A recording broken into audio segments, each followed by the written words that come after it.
ఉన్నారు? మేమైతే చాలా బాగున్నామండి. హోప్ మీరు కూడా బాగున్నారని అనుకుంటున్నాను.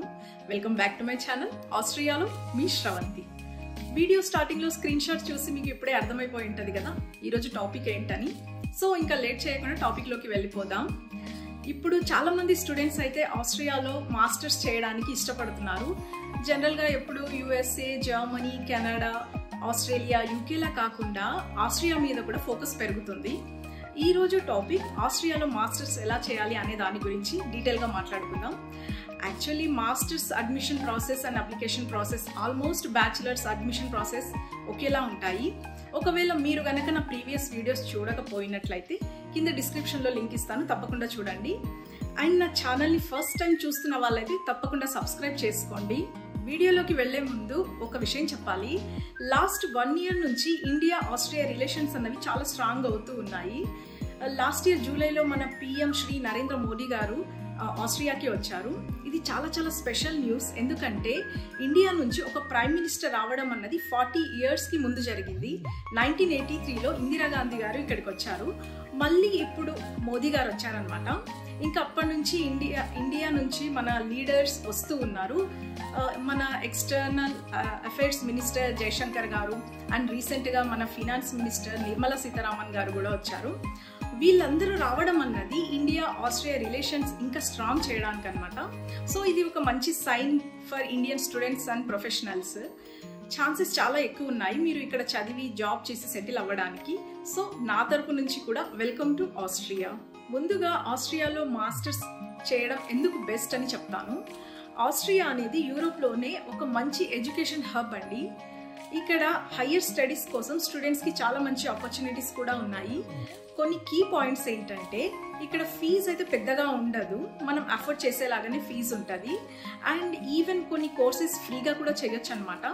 ఇక్కడ యూనివర్సిటీస్లో కోర్సెస్ 2 లాంగ్వేజెస్లో ఉంటాయి, ఇంగ్లీష్ అండ్ జర్మన్లో ఉంటాయి.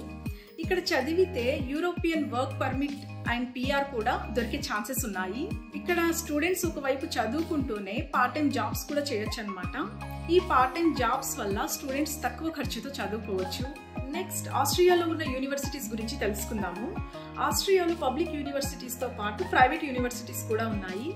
నాకు తెలిసి ఇక్కడ ఉన్న కొన్ని పబ్లిక్ యూనివర్సిటీస్ ఏంటంటే టెక్నికల్ యూనివర్సిటీ. ఈ టెక్నికల్ యూనివర్సిటీ అన్నది ప్రతి సిటీకి ఒక యూనివర్సిటీ ఉంటుంది. నెక్స్ట్ ఎఫ్హెచ్ యోహానియా, ఇది కూడా ప్రతి సిటీలో ఒక యూనివర్సిటీ తప్పకుండా ఉంటుంది. Next university of Vienna, Innsbruck, Graz, Klagenfurt and Salzburg. ఇట్లా చాలా యూనివర్సిటీస్ ఉన్నాయి. ఆల్మోస్ట్ ప్రతి సిటీలో అట్లీస్ట్ 2 పెద్ద యూనివర్సిటీస్ ఉంటాయి. జనరల్లీ మీకు కావాల్సిన కోర్సెస్ ఏవైనా సరే దానికి కావాల్సిన ఇన్ఫర్మేషన్ మొత్తం ఆయా యూనివర్సిటీకి సంబంధించిన వెబ్సైట్స్లో క్లియర్గా మెన్షన్ చేసి ఉంటారు.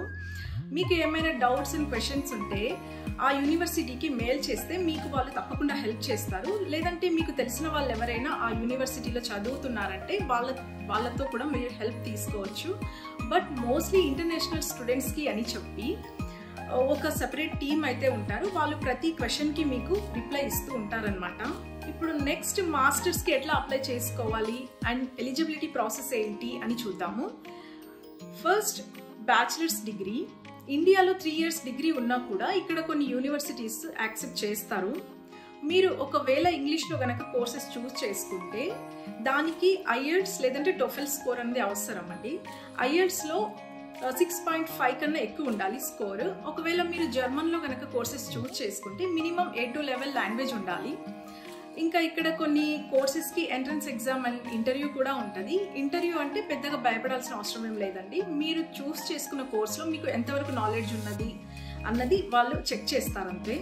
నెక్స్ట్ ఎట్లా అప్లై చేసుకోవాలో చూద్దాము. జనరల్గా అన్ని అప్లికేషన్స్కి ఫస్ట్ స్టెప్ అనేది ఆన్లైనే అనమాట. నార్మల్గా ఆస్ట్రియాలో కాలేజ్ స్టార్ట్ అన్నది 2 times జరుగుతుంది. ఒకటి ఫెబ్లో, ఇంకొకటి సెప్టెంబర్లో అనమాట. ఫెబ్ ఇంటేక్కి అడ్మిషన్ ప్రాసెస్ అన్నది నవంబర్లో స్టార్ట్ అయిపోతుంది. సెప్టెంబర్ ఇంటేక్కి అడ్మిషన్ ప్రాసెస్ అన్నది జూన్లో స్టార్ట్ అయిపోతుంది. డాక్యుమెంట్ సబ్మిషన్ విషయానికి వస్తే మీరు మీ 10th, 12th and degree mark sheets, language proof submit చేయాలి. అడ్మిషన్లో ఇంకో ఇంపార్టెంట్ డాక్యుమెంట్ SOP అంటే స్టేట్మెంట్ ఆఫ్ పర్పస్ అని ఒక లెటర్ సబ్మిట్ చేయాలి. అందులో మీ ఎడ్యుకేషన్ బ్యాక్గ్రౌండ్ ఏంటి, మీ మోటివేషన్ ఏంటి, ఎందుకు ఆస్ట్రియాలో పలానా యూనివర్సిటీలో పలానా కోర్స్ చేయాలనుకుంటున్నారు, మీ ఫ్యూచర్ ప్లాన్స్ ఏంటి అన్నది మెన్షన్ చేసి ఒక లెటర్ అనేది సబ్మిట్ చేయాలన్నమాట. ఇంకోటి LOR అంటే లెటర్ ఆఫ్ రికమెండేషన్. సపోజ్ మీరు చదివే యూనివర్సిటీస్లో ఏదైనా ప్రొఫెసర్ లేదంటే రీసెర్చ్ గైడ్స్ మిమ్మల్ని ఇక్కడ పలానా కోర్స్ చదివితే మీకు బాగుంటుంది అని రికమెండేషన్ ఇవ్వటం. ఇంకా కొన్ని టెక్నికల్ కోర్సెస్కి అయితే ఎంట్రన్స్ ఎగ్జామ్ ఉంటుంది, లేదంటే ఇంటర్వ్యూ కూడా ఉంటుంది. And me language proficiency like English are German కూడా టెస్ట్ చేస్తారు. వన్స్ ఈ డాక్యుమెంట్స్ మొత్తం మీరు సబ్మిట్ చేసిన తర్వాత మీకు అడ్మిషన్ లెటర్ అనేది వచ్చేస్తుంది. నెక్స్ట్ స్టూడెంట్ వీసా ఎలా అప్లై చేసుకోవాలి, దానికి అయ్యే ఖర్చుల గురించి ఇప్పుడు తెలుసుకుందాము. వన్స్ మీకు అడ్మిషన్ లెటర్ అనేది వచ్చిన తర్వాత ఈ స్టూడెంట్ వీసాకి అంటే నేషనల్ వీసా D అంటారు, అది అప్లై చేసుకోవడానికి ఏమేమి డాక్యుమెంట్స్ కావాలి అనేది ఇప్పుడు చూద్దాం. First university admission letter, next proof of funds. Me bank balance minimum 12,000 euros వరకు ఉన్నట్లు ప్రూఫ్ చూపించాలి. ఇది ఎందుకంటే మీ స్టూడెంట్ లైఫ్లో మీకు ఉన్న ఖర్చులన్నీ మీరే భరించాలి అండ్ మీ సెమిస్టర్ ఫీజు కూడా మీరు పే చేయాల్సి ఉంటుంది కాబట్టి మేమే పే చేసుకోగలము అనే ప్రూఫ్ కోసం అన్నమాట. నెక్స్ట్ ఒకవేళ మీరు మీ స్పౌస్ లేదంటే కిడ్స్తో వస్తున్నారంటే వాళ్ళకి కూడా పర్ పర్సన్కి 6,000 euros వరకు చూపించాలంట. రీసెంట్గా ఒక మలయాళీ ఫ్యామిలీ గ్రాడ్స్కి వచ్చారు, వాళ్ళ వైఫ్కి OEAD స్కాలర్షిప్లో గ్రాంట్ వచ్చింది. సో తనకి యూనివర్సిటీ కొంచెం సాలరీ పే చేస్తుంది కాబట్టి ఆమెకి ఇంత అమౌంట్ అనేది చూపించాల్సిన అవసరం ఉండదన్నమాట. సో మీకు కూడా స్కాలర్షిప్లో గ్రాంట్ వచ్చినట్లయితే మీరు కూడా ఇంత అమౌంట్ చూపించాల్సిన అవసరం ఉండదు. Next travel insurance, health insurance, police clearance, accommodation proof, at least 1 or 2 months వరకు ఒక Airbnb బుక్ చేసుకుంటే చాలండి. తర్వాత మీరు హౌస్ లేదంటే రూమ్ తీసుకోవచ్చు. IELTS స్కోర్ లేదంటే German language proof, next travel tickets, ఒకవేళ మీరు మ్యారీడ్ అయితే మ్యారేజ్ సర్టిఫికేట్, ఇంకా లాస్ట్లో మీ CV. ఈ డాక్యుమెంట్స్ అన్ని మీరు కలెక్ట్ చేసుకొని మీ దగ్గరలో ఉన్న VFSలో లేదంటే ఆస్ట్రియన్ ఎంబసీలో అపాయింట్మెంట్ తీసుకొని ఈ డాక్యుమెంట్స్ అన్ని సబ్మిట్ చేసిన 6 to 8 weeks లోపల మీకు ఒక అప్రూవల్ లెటర్ అనేది వచ్చేస్తుంది. తర్వాత మీరు డైరెక్ట్గా ఎంబసీకి వెళ్ళి ఫింగర్ ప్రింట్స్ ఇచ్చేసి ఫైనల్ డాక్యుమెంట్స్ అని సబ్మిట్ చేస్తే కొన్ని వీక్స్లో మీకు వీసా స్టాంప్ అయి వచ్చేస్తుంది. సో ఇప్పుడు మీకు వీసా వచ్చేసింది అనుకుందాము, మీరు ప్లాన్ చేసుకున్న ప్రకారమే ఆస్ట్రియాకి వచ్చేసేయండి. వచ్చిన తర్వాత యూనివర్సిటీకి రిపోర్ట్ చేయండి. అయితే ఇక్కడ వచ్చిన తర్వాత అయ్యే ఖర్చుల గురించి ఇప్పుడు తెలుసుకుందాము. ట్యూషన్ ఫీజ్ పర్ సెమిస్టర్కి 726 euros నుంచి 1000 euros వరకు ఉంటుంది పబ్లిక్ యూనివర్సిటీస్లో. అయితే లివింగ్ కాస్ట్ పర్ మంత్కి 800 నుంచి 1200 euros వరకు ఉంటుంది. దీని గురించి కూడా డీటెయిల్గా వ్లాగ్ చేశాను ఇంతకుముందే, తప్పకుండా చూడండి. హెల్త్ ఇన్సూరెన్స్ పర్ మంత్కి 65 euros వరకు అవుతుంది. నేను ఇంతకు ముందు చెప్పినట్లు స్టూడెంట్స్ మాస్టర్స్ చేసుకుంటూనే వాళ్ళ కోర్స్కి తగినట్టు పార్ట్ టైం జాబ్స్ కూడా చేసుకోవచ్చు. కొన్ని కోర్సెస్ అయితే చాలా రిలాక్స్డ్గా ఉంటాయి, కొన్ని కోర్సెస్ అయితే ఎప్పుడు ఫుల్గా అసైన్మెంట్స్ టాస్క్స్తోనే వారం అంతా గడిచిపోతుంది అనమాట. సో ఇక్కడ students part time jobs per week 20 hours చేసుకోవచ్చు. ఈ పార్ట్ టైం జాబ్స్ చేయడం వల్ల వాళ్ళకి అయ్యే ఖర్చులన్నీ చాలా ఈజీగా బేర్ చేసుకోవచ్చు స్టూడెంట్స్. స్టూడెంట్స్ జాబ్స్కి పర్ అవర్కి 12 to 15 euros వరకు అర్న్ చేయొచ్చు. Part time jobs in Austria అనే బ్లాగ్ కూడా చాలా డీటెయిల్గా చేశాను, ఒకసారి చూడండి. నెక్స్ట్ యూనివర్సిటీస్లో ఎలాంటి స్కాలర్షిప్స్ ఉంటాయి అనే విషయం గురించి ఇప్పుడు మాట్లాడుకుందాము. అయితే ఆస్ట్రియన్ యూనివర్సిటీస్లో డిఫరెంట్ టైప్స్ ఆఫ్ స్కాలర్షిప్స్ అయితే అవైలబుల్లో ఉన్నాయి. లైక్ OEAD స్కాలర్షిప్స్, ఇవి ఆస్ట్రియన్ గవర్నమెంట్ ఇస్తుంది. Next Ernst grant, next university specific scholarships కూడా ఉంటాయి.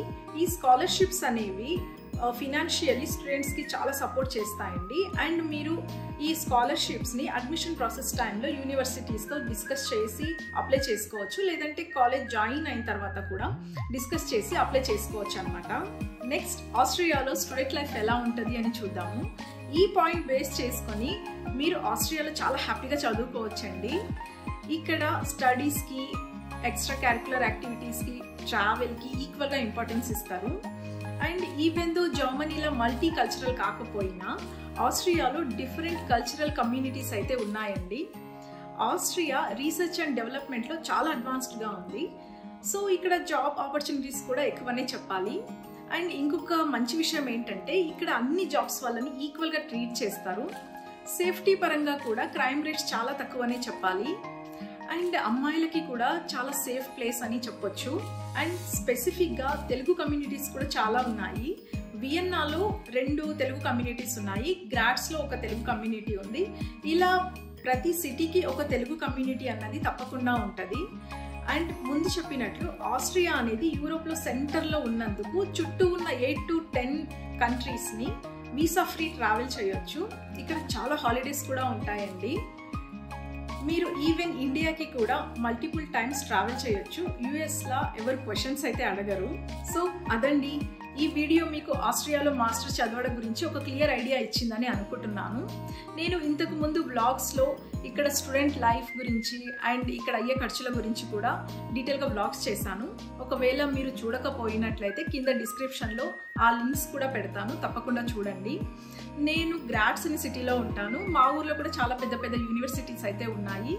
మీరు ఏ కోర్స్ ఏ కాలేజ్ చూస్ చేసుకుంటున్నారో నాకు కమెంట్లో చెప్పండి. ఒకవేళ ఆ కోర్సెస్ కనుక మా ఊర్లో ఉన్నట్లయితే నేను కనుక్కొని మీకు తప్పకుండా హెల్ప్ చేస్తాను. ఇంకా ఏమైనా డౌట్స్ ఉంటే కమెంట్ చేయండి, నెక్స్ట్ వీడియోలో అవి కూడా కవర్ చేస్తాను. నా ఇన్స్టా ఐడి అండ్ నా ఈమెయిల్ ఐడి కూడా కింద డిస్క్రిప్షన్లో మెన్షన్ చేస్తాను, తప్పకుండా నన్ను అక్కడ కాంటాక్ట్ అవ్వండి. చాలామంది అయితే ఇన్స్టాలో కమెంట్ చేస్తున్నాను అని అంటున్నారు. ఇప్పటి వరకు అయితే నాకేమీ మెసేజెస్ అయితే రాలేదండి. ఒకసారి మళ్ళీ తప్పకుండా ట్రై చేయండి. నేనైతే మీకు మంచి యూనివర్సిటీ దొరకాలని మనస్ఫూర్తిగా కోరుకుంటున్నాను. ఈ వీడియో మీకు హెల్ప్ఫుల్గా అనిపిస్తే మీ ఫ్రెండ్స్కి కూడా షేర్ చేయండి. ఒకవేళ నా ఛానల్ని ఇప్పటి వరకు సబ్స్క్రైబ్ చేసుకొని వాళ్ళైతే తప్పకుండా సబ్స్క్రైబ్ చేసుకోండి. మళ్ళీ మరో వీడియోలో మీ ముందుంటాను. బాయ్.